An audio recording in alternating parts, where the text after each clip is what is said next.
Ngayong problema ang nakapapasong init siniguro ni Pangulong Bongbong Marcos na walang artificial crisis sa supply ng kuryente at tinutugunan na ang isyong ito.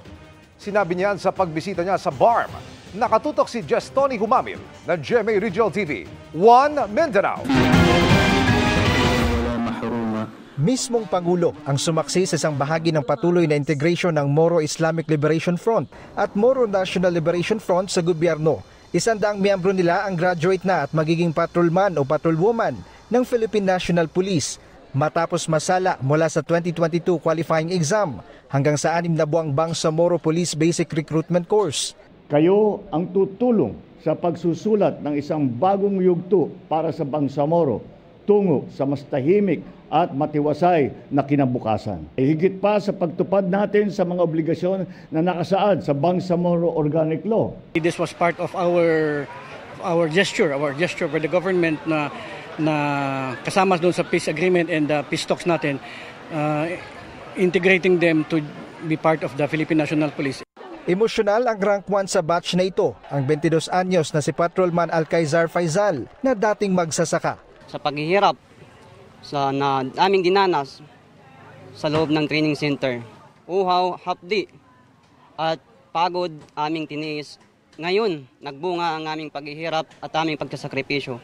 Kami ngayon, kasama ang aking mga kaklase, ay ganap ng pulis at handa ng maglingkod sa bayan ng Bangsamoro.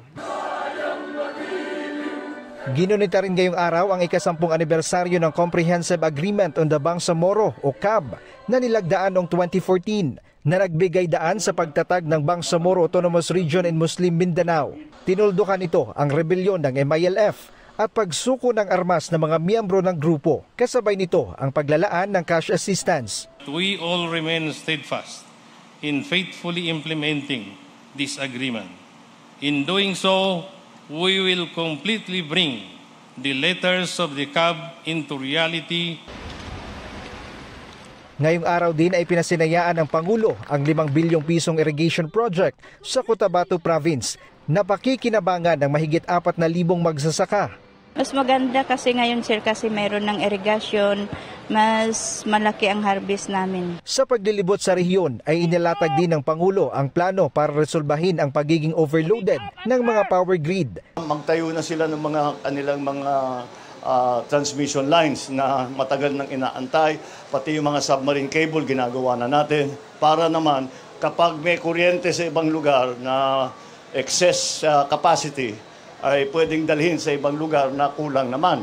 Nang tanungin kung mayroon bang artificial crisis sa power supply agencies. It definitely is not an artificial crisis dahil talagang the power systems are overloaded. Ang naging consumption natin biglang tumaas talaga dahil napakainit. Nagbigay-pugay din ng Pangulo sa kabayanihan ng mga sundalo sa 6th Infantry Campilan Division sa awang Dato Udin Sensuat sa Maguindanao del Norte. Mula sa GMA Regional TV 1 Mindanao at GMA Integrated News, Tony Humamil, nakatutok 24 oras.